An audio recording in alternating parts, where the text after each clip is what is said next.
Pernahkah kamu merasa canggung waktu ngobrol sama orang baru, atau bingung mau mulai pembicaraan? Itu mungkin alarm penting bahwa sudah saatnya kamu butuh meningkatkan skill bersosialisasi.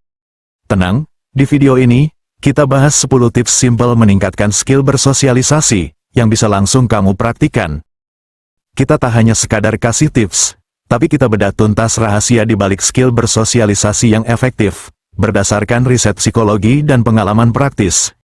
Kita akan kupas mengapa 10 cara ini bekerja, bagaimana mempraktikannya, dan kesalahan yang sering dilakukan. Siap jadi pribadi yang lebih percaya diri di keramaian? Yuk, tonton sampai habis.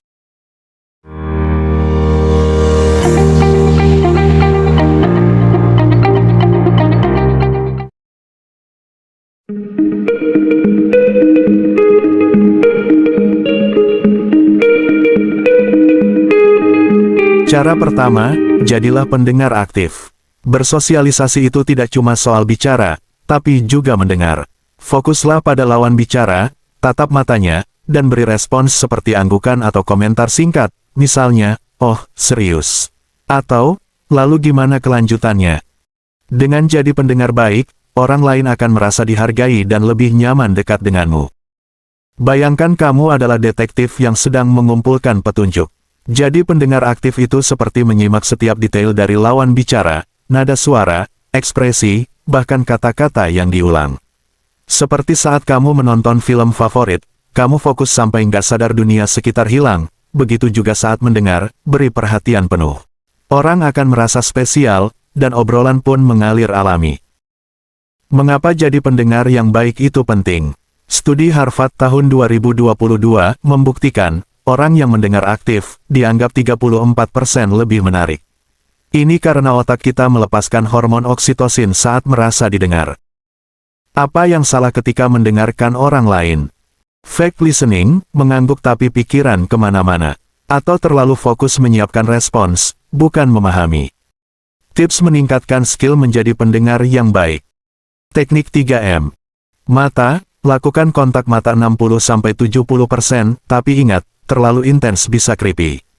Mulut, beri umpan balik minimal 2 kali per menit, seperti membalas dengan, "Oh alah," atau, "Terus gimana?" Mimik, sesuaikan ekspresi dengan emosi pembicara. Misalnya, saat mereka cerita sedih, ekspresimu juga serius. Contoh kasus, bayangkan temanmu curhat tentang masalah kerja. Daripada langsung kasih solusi, coba refleksikan perasaannya. Misalnya, "Waduh, sepertinya kamu beneran frustrasi sama bos itu ya."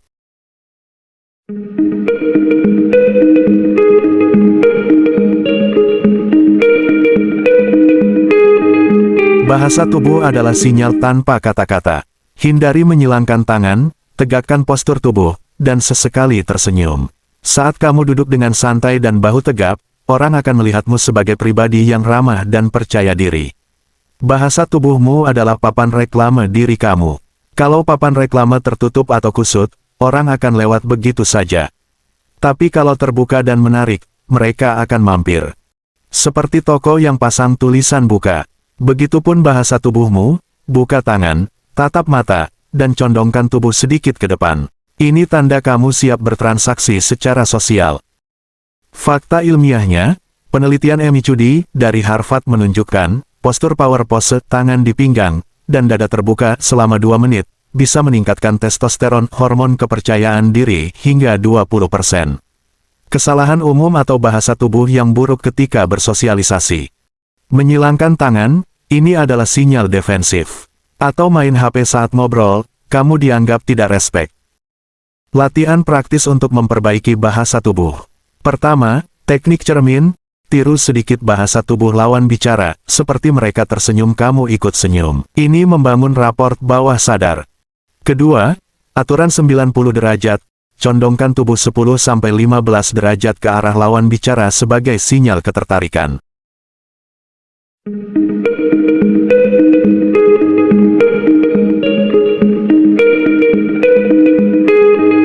Jangan overthinking mau bicara apa. Mulailah dengan topik sehari-hari seperti hobi, cuaca, atau acara terkini.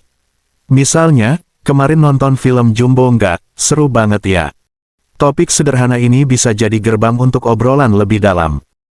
Ngobrol itu seperti nyalain api unggun. Kamu tidak langsung lempar kayu besar, tapi mulai dari ranting kering.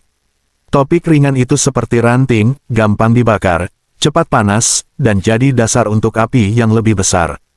Tanya soal hobi, rekomendasi tempat makan, atau pengalaman lucu. Nanti obrolan bisa merambat ke topik serius. Mengapa obrolan ringan penting? Menurut jurnal Social Psychology, obrolan ringan adalah lem sosial yang membangun kepercayaan sebelum masuk ke topik berat. Pertanyaan-pertanyaan template topik aman yang bisa kamu coba. Pertama, keluarga. Misalnya liburan kemarin pulang kampung nggak? Kedua, pekerjaan. Misalnya kerja remote atau kantoran. Ketiga, rekreasi. Misalnya akhir-akhir ini lagi demen olahraga apa? Keempat, mimpi. Misalnya kalau punya waktu luang, pengen belajar skill apa? Kelima, situasi. Misalnya komentar situasional, acara ini rame banget ya. Yang perlu dihindari. Pertama, topik sensitif, seperti agama atau politik di percakapan pertama. Kedua, pertanyaan terlalu personal, seperti kapan nikah.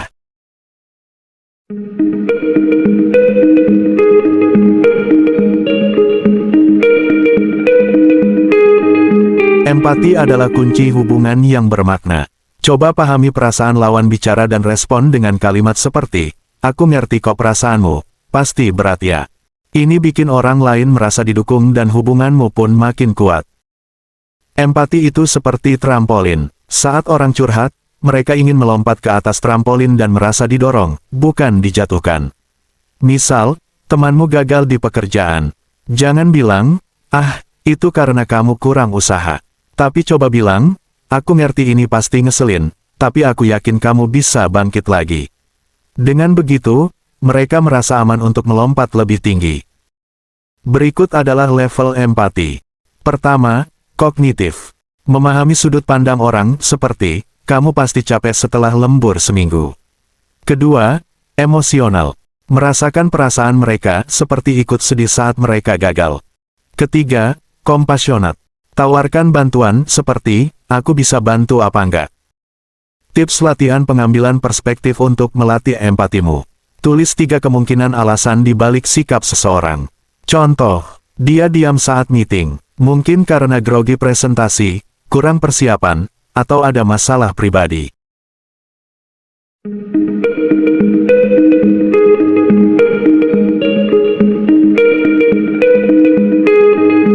Skill bersosialisasi itu seperti otot, semakin dilatih, semakin kuat.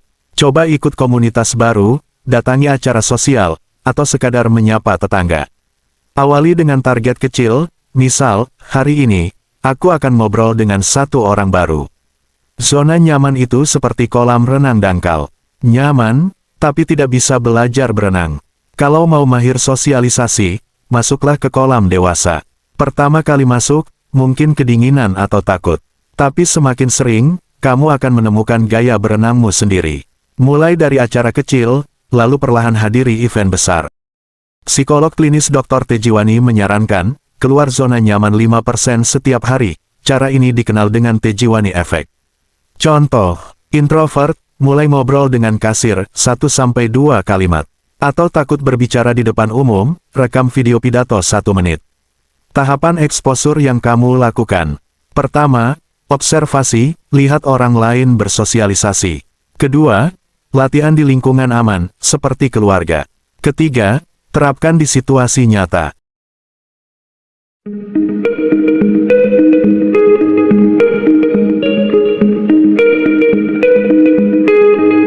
Tidak perlu berpura-pura jadi orang lain. Orang lebih suka keaslian. Kalau kamu introvert, jujur aja, aku agak malu sih awalnya, tapi seneng bisa ngobrol sama kamu. Kepercayaan diri muncul saat kamu menerima diri sendiri. Bersosialisasi dengan kepura-puraan itu seperti pakai jas hujan di tengah panas. Nggak nyaman, dan orang bisa lihat kamu kepanasan. Jadi diri sendiri itu seperti kaos favoritmu, mungkin tidak mewah, tapi pas di badan dan bikin percaya diri. Kalau kamu introvert, jangan maksain jadi ekstrovert. Cukup tunjukkan versi terbaikmu. Menurut teori Johari Window, open area, atau hal yang kamu dan orang lain tahu. Kamu perlu perluas area ini dengan self-disclosure bertahap. Contoh, ceritakan hobi unikmu, misalnya, aku suka koleksi kartu pos vintage. Tanda kamu tidak autentik karena tidak jujur dan jadi diri sendiri. Menyetujui semua pendapat orang, misalnya, iya, benar banget, padahal nggak sepemikiran. Dan menghindari konflik ekstrim, seperti takut berbeda pendapat.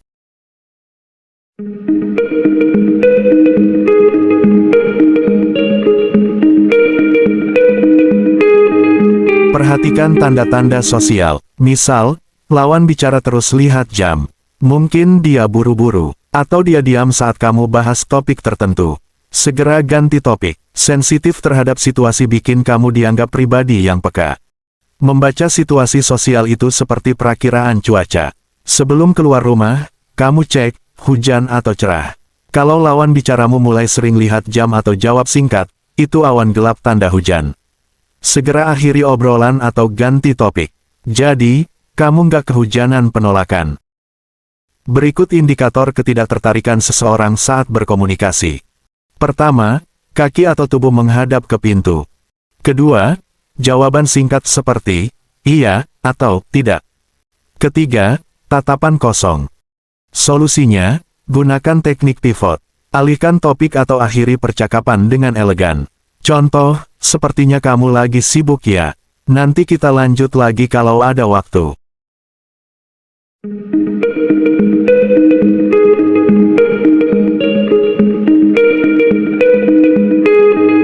Pertanyaan tertutup itu seperti pancingan dengan umpan kecil. Dapatnya cuma ikan kecil. Pertanyaan terbuka itu seperti jaring besar, bisa tangkap cerita panjang. Contoh, daripada nanya, liburan kemarin seru. Dan jawabannya singkat, iya atau tidak. Coba tanya, apa momen paling berkesan waktu liburan? Dijamin obrolan tidak mandek di tengah jalan. Tips buatmu, gunakan strategi corong. Pertama, mulai dengan pertanyaan luas. Seperti, apa hal paling menantang di pekerjaanmu? Kedua, fokus ke detail. Kenapa bagian itu jadi menantang? Ketiga, gali emosi. Gimana perasaanmu saat menghadapi itu? Yang perlu kamu hindari, pertanyaan menginterogasi, atau lebih dari 3 pertanyaan beruntun.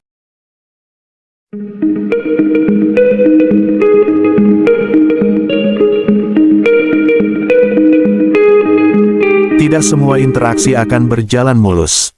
Kadang, kita dapat kritik atau respons kurang menyenangkan. Jangan langsung down, anggap ini bahan evaluasi. Ucapkan, makasih masukannya, aku akan coba perbaiki. Kritik itu seperti sampel parfum. Ada yang wanginya enak, ada yang bikin bersin. Tugasmu, cium aromanya, ambil yang bermanfaat, dan buang sisanya. Misal ada yang bilang, suaramu terlalu pelan waktu presentasi. Jangan diambil hati, tapi ucapkan terima kasih dan latih volume suara. Siapa tahu lain kali kamu bisa wangi dengan percaya diri. Tips buatmu untuk filter kritik. Kritik konstruktif. Ciri-cirinya, spesifik plus solusi. Misalnya, suaramu kurang jelas, mungkin bisa lebih lantang. Kritik destruktif. Ciri-cirinya, umum plus menghina. Misalnya, lo payah banget sih. Respons ideal ketika menghadapi kritikan. Pertama, jangan reaktif dengan tarik napas 3 detik. Kedua, ucapkan terima kasih meski kritik pedas. Ketiga, evaluasi, apa 5% kebenaran dari kritik ini.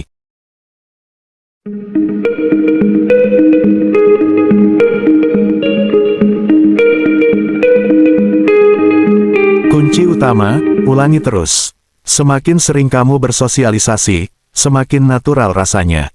Catat progresmu setiap minggu, misal, sudah berani mulai obrolan, atau sudah bisa lebih rileks di keramaian. Rayain setiap pencapaian kecil itu. Bersosialisasi itu seperti nanam pohon. Hari pertama tanam, tidak langsung berbuah. Butuh disiram setiap hari. Bayangkan setiap obrolan adalah siraman air. Awalnya, kamu cuma lihat tanah. Tapi lama-lama, akarnya kuat, batangnya tumbuh, dan akhirnya kamu panen buah pertemanan yang manis. Data, menurut Malcolm Gladwell, butuh 50 jam interaksi untuk mengubah kenalan jadi teman dekat. Berikut tips konsisten. Senin, ngobrol dengan 1 orang baru. Rabu, hadiri satu event sosial. Jumat, beri pujian tulus ke 3 orang. Nah, itu dia 10 cara meningkatkan skill bersosialisasi. Tapi ingat, semua butuh proses. Mulai dari langkah kecil, tetap konsisten, dan percaya diri. Seperti belajar naik sepeda, awalnya mungkin goyah. Tapi begitu paham cara menjaga keseimbangan, kamu bisa menjelajah kemana saja. Sosialisasi juga begitu, butuh waktu, tapi hasilnya worth it. Skill bersosialisasi adalah investasi seumur hidup. Seperti kata pakar neuroscience, otak kita dirancang untuk terhubung dengan orang lain. Mulai hari ini, pilih 1-2 teknik untuk dipraktikkan. Catat progresmu, dan lihat perubahan dalam 30 hari. Jangan lupa subscribe, nyalain lonceng notifikasi, dan share video ini ke teman-temanmu yang perlu tips ini. Ada pertanyaan atau pengalaman pribadi? Silahkan tulis di komentar. Sampai jumpa di video berikutnya.